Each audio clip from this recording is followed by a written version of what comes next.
months back and is very, very qualified to help us with our ride. I'll have her introduce herself. Sure. But we're going to do a few minutes on training, nutrition, and then we'll get out for a 65K ride depending on the weather. So hopefully it shouldn't be an issue. But thanks, Joanne, for being here this morning. Pleasure. Really appreciate it. Thank you for coming all the way here. I moved on Friday, so my house looks a bit like chaos, but I did find a bike, so that's a good thing. Joanne Shields, I don't know if any of you know me or you're from this area. My claim to fame is I lost 174 pounds. I've kept it off for 13 years, all by exercise. I'm an NCCP almost level 3 certified triathlon coach and run coach. And I just had the pleasure of being at the Olympics alongside some of the Canadian teams there. So I'm not qualified to coach them, but I'm qualified to hang around with them, which is kind of cool. So I learned lots there. Done 10 Ironman races, every distance. I'm on the national team for sprint. So just been doing lots of riding and learning and that sort of thing. Mike asked me to talk about a couple of things. How many of you are really experienced cyclists and you know road signaling and all that kind of stuff? Anyone? Okay, good. So what I'm going to tell you is what we do if we're riding in a group, but if you have different signals, just make sure that everybody's talking to everybody. That's the big deal. The worst accidents I've ever seen, and I've seen concussions, I've seen people really have bad accidents, which we're not going to talk about today, but the reason for that is always because there's no communication. Because the rider in front is not saying what they're going to do. So a couple of things. We'll talk about riding, in a group. So when you're riding in a group, a couple of signals. Really watch the person in front of you. Even though you think they can hear you, they can't hear you. Okay, there's traffic, there's wind noise, there's, distraction. So always get into the habit of using your hand signals. If you're going to stop, it's always this way. So you're watching the person in front of you, right? So it's this. This means I'm stopping or I'm slowing down, pay attention. Okay, if you're turning, you're always turning, you're signaling which way you're going. Okay, it's not like when you were, a kid and you were doing this and none of that. Okay, it's this. You tell your other riders and you tell the cars, this is the way I'm going. Okay, the other thing you want to make sure of is assume every car is going to hit you. Every car on the road is going to hit you. Okay, so pay attention. I've been hit 3 times, okay, by cars. So you really want to be mindful. Once caused me to have a hip replacement. The other 2 times I broke bones, wrists, and I broke my clavicle once. So you want to be really mindful that watch cars because you think they see you or they nod as if they see you and then they turn into you anyway. Okay, so really mindful of that. The other thing is riding in a group. It's unlikely that your group will ride in an echelon. You might. So it's very windy and you're lined up sort of in a single file and you're trying to play the wind. If you want to do that, you have to have really close signals because the reason you're doing that is so that everyone's sharing the work, right? So the person pulling at the front is going to be there for absolutely in real windy conditions, no more than, I'm going to say a minute or a minute and a half. And then that rider would pull off to the left. The other riders would stay the same pace and keep going until that rider falls back to the back of the group, okay? The direction of your echelon is dependent on the direction of the wind. So you're gonna play the wind. So either you're coming out to the left or out to the right depending on the wind. So that's not as likely. Usually groups ride in a peloton. A peloton for us is not the Tour de France, okay? Joanne, just so you know, our groups are going to be groups of 5 or 6. Okay, perfect. So you're going to be riding more in a peloton than an echelon, okay? And that just means that you're not going to be single file unless you're on a very busy road. Of course, you might have to be single file, and that's fine. So here's the deal. It's a ride where your livelihood is not at stake. So you do not have to be a half or a quarter of an inch away from the tire in front of you. If you are, thank you, Keith. Let's take my bike and let's take another bike, any bike. Just grab your bike or that bike. Okay, and just turn your back wheel towards my front wheel, please. I'm not going to make you ride, don't worry. Okay, so you're in front of me and you're at the curb. Okay, so just so you know, the laws in Canada are you have the right as a rider to be 3 feet away from the curb or from the side of the road. If it's gravel, if it's a curb, whatever it is, don't get close to it because again, cars are going to push you into that. You're going down. Take the road. Take your 3 feet. Let them go around you and, swear at you and honk at you and all of that. That's great. It's better than hitting you. So that's what we want. Okay, so if you're in front of me, I always want to make sure that I'm on this side of your wheel. Okay, because if I'm on this side of your wheel and you start to pull in, I'm going to hit the curb. Okay, so I'm always on the left, and that's why recreational riders do not ride in echelons, because if you're in an echelon, you might have to be on the other side. I wouldn't want you to do that. So as a Peloton rider, I'm on your left. Okay, here's the other thing in Pelotons, a 4 or 5. There's going to be 2 here, 2 riders here, 2 riders in the back, probably 1 at the very back. So you've got 2, 2 and 1, or 2, 2 and 2. Okay, that's your Peloton. So we're riding together. The people behind us are, not working at all. They're having their lunch. We're killing ourselves because it's windy. All right, here we go. Now, when we're tired, depending on the wind, no longer than 3-minute pulls into wind. Okay, if you have stronger riders that are pulling, they can stay longer, and then your back riders are just holding on. But if everybody is about the same level, you want to make sure you're not killing your front riders. So 2-3 minutes max into wind. If it's really windy, no more than 90 seconds. And then when we're tired, we just pull off. Okay, so we go to this way, you go to that way, and just a little bit, right? So again, make sure you take your 3 feet. You're going to move over slightly. We move over slightly. The bottom people, or the back people, pull up in front, but they don't accelerate. We're tired. If you accelerate, we can't hang on to your wheel, and now we're dying to stay with you. Okay, so the real key in Peloton riding is making sure that the people in the front can easily slip into somebody's back wheel and recover at the back. Okay, questions about that? Does that make sense? Okay, remember when you're riding with 5 people or 6 people, you want to be sure that you are signaling all the time. So you're not rotating. What you're suggesting is that the 2 bikes pull to the side and the Peloton pull up in the middle. Come in behind, right? So the biggest mistake riders make, new riders especially, is they're riding along, or even you're one and the other, and this person's tired, so the back person tries to speed up to help the front person. You don't want to do that. Because now as the back person, I've killed myself to get to the front to help you, and now I can't hold the pace because I'm so tired. Okay, and that's fine if you're riding for 20 minutes. It's not fine if you're riding for 200K. Okay, by the end of that, you're going to be so tired.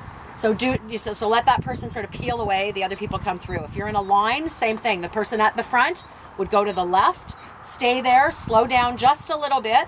The echelon line comes forward, and you just hang on to the back wheel.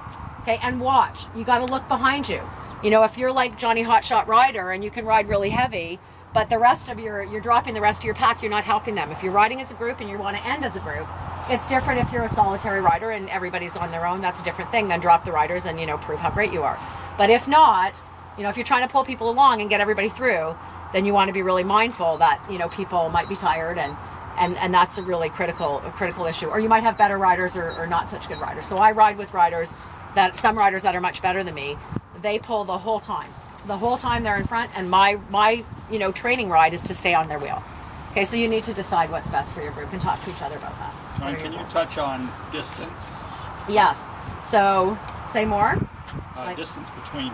Yes. So distance between. So, if you're within probably anywhere between, I'm going to say 7 and 14 inches behind the wheel in front of you, you're getting some benefit to the draft. Okay, you do not have to be this close. Okay, that's for professional riders that, when they fall, they have a sponsor that's paying their mortgage. Okay, that's not for us. So we want to be mindful that, if you're, we like to keep 6 or 7 inches away, and that's with riders that you know really well. I know what my riders are going to do. I know them. I know that the minute that they even touch a wheel, I've got it. I've got it. So the big deal is that you do not want to be so close that either you touch someone else's wheel because you're going to go down, or the wind pushes you into someone else's wheel. So and the problem with that is the person that's pulling or the person in front of you may have a bit of variable speed. So that's why you always want to be offset on their back wheel. Don't be right on their wheel. Okay, don't be directly behind them. Be offset, so if they start to slow down just for a moment, they lost their concentration, you're not going to hit their back wheel. You'll come up next to them, and then they'll take off again, and you'll be fine. But I would say, if you can stay even between 7 and 10 inches away, you're going to be fine.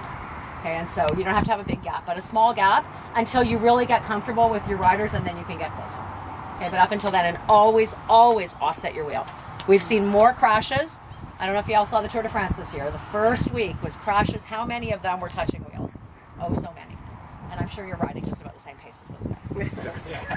So, could you also touch on single pace line, because a lot of the roads we're going to be on are pretty small roads, right? Yeah, so same idea. Even on a single pace line, you're still going to be behind the rider in front of you, offset just a little bit. So that means your back rider, your fifth rider, is going to be out a little ways. But again, that's where your signaling is really important. Okay, so watch the person in front of you, even if you're slowing down just a little bit. So what we do when we ride is slow down, turning, and then if there's something on the road, point to it. Okay, so you're in the front. Your obligation is to point.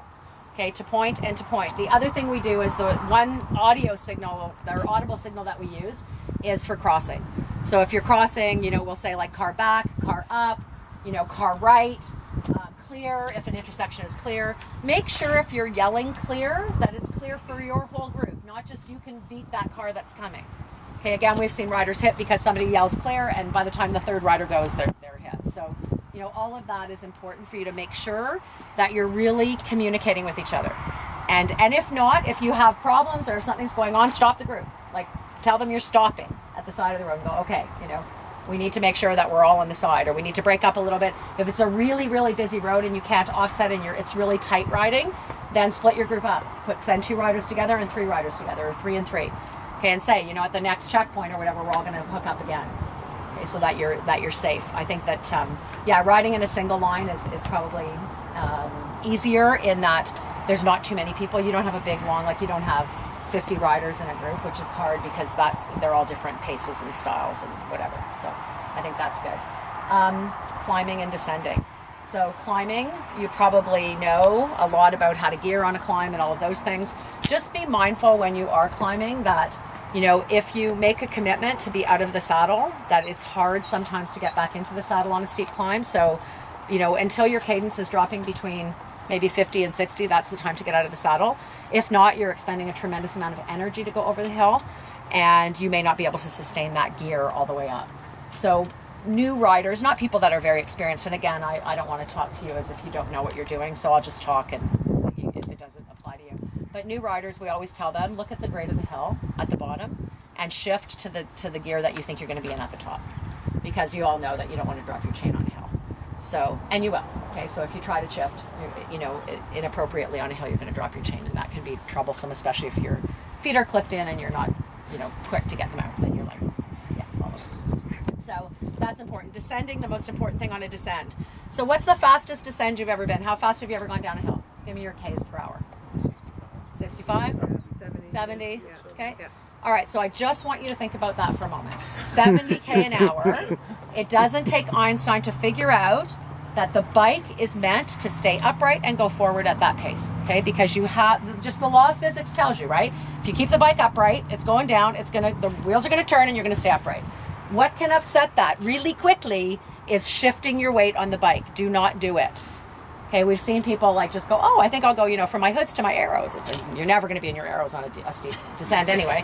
And guess what happens? The bike topples. So be very careful not to shift your weight, front to back or side to side. Whatever position you're in on that down, never in your arrow bars. Again, you're not Lance. So you want to be mindful to be on your hoods or on your drops, and keep your hands close to your brakes. Don't use your brakes unless you have to. If it's a really technical descend or it's really fast and it's making you nervous, you're feathering your rear brake. Do not touch your front brake. Okay, you're going right over the handlebars. So you want to be mindful of that, and then just let the bike do the work. Okay, don't worry. If you feel like your back wheel's starting to fishtail a little bit, you're picking up too much speed and you don't have control of the bike. Again, feathering the back brakes just a little bit. Do not clamp down on your back brakes. You'll lock the back wheel. You don't want to do that, or you'll heat it up too much. Okay, so it's a nice feather. And then, of course, if it's a technical descend that you want to slow yourself down, there are a couple of things you can do without using your brakes. You can sit up on your saddle, make yourself bigger. You can open up your knees. Again, make yourself bigger so that you're slowing yourself down. Okay. Cornering. When you're cornering, you want to be really mindful to make sure that whatever direction you're going in, you're making a left turn, your left knee is up. You're making a right turn, your right knee is up every single time. Because again, if you're going around a curve and you drop your bike a little bit, which you probably should, to curve efficient or to turn efficiently, what will happen is if your leg is down on the same way that you're curving, you can drag your pedal. And again, we've seen lots of accidents that way. So just remember, just get into the habit if you don't already. Most riders do. But if you don't, they're all small things that I'm telling you as a reminder, because that's what happens. And if you're riding in a group and one person goes down, everybody behind them goes down. Okay, because again, we don't have that same reaction time that professional riders have, where they can be doing 60K an hour and they go around somebody. That's not typically what happens in a group. When somebody goes down, everybody behind them usually hits them. So you want to just be careful that's not what you're doing. So just being careful on your, and you know what, if the turn is really technical and it's steep and you're nervous, again, feather your brakes, slow down. Nobody's getting a prize if you're there a minute earlier.